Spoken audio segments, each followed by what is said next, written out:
So, you're scrolling right now thinking, yeah, I should probably work out. But I can't afford a gym. I'm too out of shape to even start. And honestly, I don't even know where to begin. Cool. I had the same excuse. All of them, actually. And they're all garbage. But stick with me. By the end, your progress is going to go absolutely banana. Look, I get it. I've been the person who thought you needed expensive equipment, perfect genetics, or at least to be somewhat in shape before starting. I thought calisthenics was for those shredded people doing handstands in parks. But here's what changed everything. I realized being out of shape isn't a barrier. It's actually the perfect starting point, because calisthenics scales to your level. And the best part, it costs literally nothing. So, here's what you're getting in this video. First, what you actually need to start and the training structure that works. Second, how to progress without spinning your wheels. Third, the nutrition and recovery basics that make or break your results. And finally, a simple checklist that you can follow today. No membership, no fancy equipment, no excuses left. And stick around because Timeline is hooking you up with something at the end. Let's go. First, let's kill the money excuse. If you thought you'd need industrial machines, complex gear, or engine parts from a Jeep, you're wrong. The reality is much more boring, in a good way. All you need is a chair, a bar, and the ground. That's it. A door frame bar works great. A pull-up bar at a park? Even better. But even if you don't have one, you can improvise. A sturdy table, rope, even a goalpost. There are YouTube tutorials on how to set this up, so if you're looking for excuses, you've run out. Now, about the workout. No, doing 100 push-ups daily isn't a calisthenics program.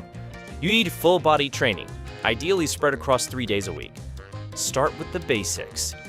Push. Push-ups to hit chest, shoulders, and triceps. Pull. Rows or pull-ups for back and biceps. Legs. Squats, lunges, and other variations for quads, hamstrings, and calves. Core. Planks, leg raises, and crunches. This method is called PPL, push, pull, legs. Later on, you can switch to other splits like upper, lower, or bro splits. But for now, this structure will get you moving. Start training 3 to 4 times a week. Later, you can move up to 4 to 6. Don't go too hard too fast. Now, about volume. How many sets should you actually do? Large muscle groups, chest, back, legs, start with 6 to 8 sets per week. Then build to 14 to 18. Smaller muscles, shoulders, biceps, triceps, and core, start with 4 to 6, then build up to 8 to 12. Here's the key.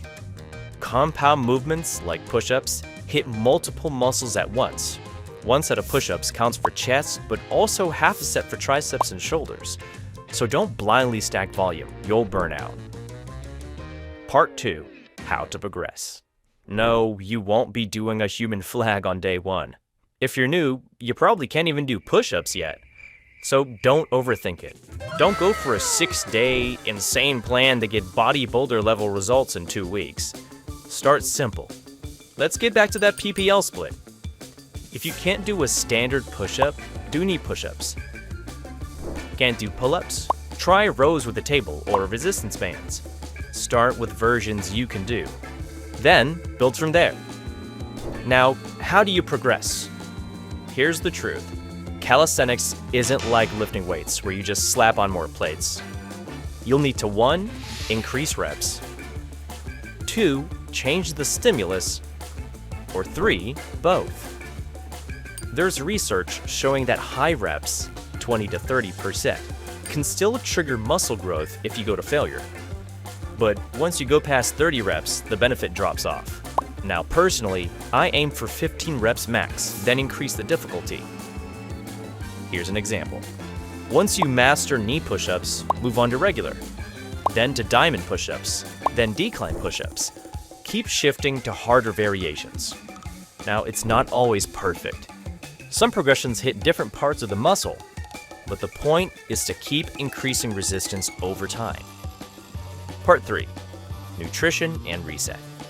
Okay, here's where 90% of people fail. Not because nutrition is complicated, it's not, but because they don't want to hear that abs are made in the kitchen. Too bad, here it is anyway. Your body burns calories every day just by existing. That's your basal metabolic rate, or BMR. If you want to lose fat, eat less than that, caloric deficit. If you want to gain muscle, eat more, caloric surplus. To find your numbers, go to any BMR calculator, Google it, it takes 30 seconds. Enter your age, height, weight, and activity level, and select sedentary if you don't do intense activity 3 or more times a week. Then, check the macronutrients. Proteins, carbs, fat. I recommend using AI for this. Just ask it to create a plan based on your numbers. Yes, it can do that. And yeah, I know you already want to say, oh, come on, cut the AI crap, but it's better than 95% of what you think you can plan. But here's the catch. If you only hit your calorie target with olive oil and peanut butter, you're gonna mess up. You've got to hit your protein goals. Protein builds and repairs muscle. Carbs are your main energy source, and fat is hormonal and metabolic support. Here's the golden rule. If you don't hit your protein intake, you don't build muscle. Period. You can do all the push-ups you want. You'll just be a skinny person who's really good at push-ups. Congratulations. So, you want to gain muscle? Keep protein high. Increase carbs. You want to lose fat? Keep protein high. Cut carbs. Stick to your calorie goals and shift macros based on your goal. Now, the final pillar. Rest. Muscle doesn't grow in the gym. It grows while you sleep. You need 7 to 9 hours of sleep consistently. Ideally, sleep before midnight. If you train hard, eat right, but don't sleep well, your progress will stall. Part 4. Your checklist. Still with me? Good. That means you're actually serious. Let's wrap this up so you can actually take action. Here's a recap. You don't need fancy gear. You need a chair, a bar, and the floor. Use push-pull legs 3 to 4 times a week.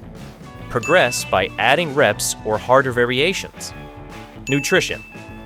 Surplus for muscle, deficit for fat loss. Hit your protein. Sleep. 7 to 9 hours a night. That's when muscle grows. And finally, the fastest way to get Ramon Dino's physique? Subscribe and watch the next video. Before you leave, Timeline sponsored this, so let me tell you about it real quick. I know, it's a sponsor read. But listen, Mito Pure Gummies. They're made of urolithin A. That's a nutrient that helps repair your mitochondria, the things that power your cells, so they can actually do their job. As you age, they age too, causing a decline in their ability to produce energy, which means you feel slower, weaker, and more tired. That's where Timeline's Mito Pure Gummies comes in. Research shows this stuff is clinically proven to renew aging cells for more energy, stronger muscles, and healthier aging. It even increases your muscle strength by up to 12% over 16 weeks of use, without any change in exercise. Not overnight, not magic, just better cellular health. Look, you're already putting in the work. Training, nutrition, sleep, you're doing all that. Why not optimize at the cellular level too? Your gains could go banana. 2 strawberry gummies a day. Try it yourself for free with code GUMMIESGIFT. Link in the description. I'm not saying you need it, but if you're serious about getting results, it's worth looking into. Done. You're welcome.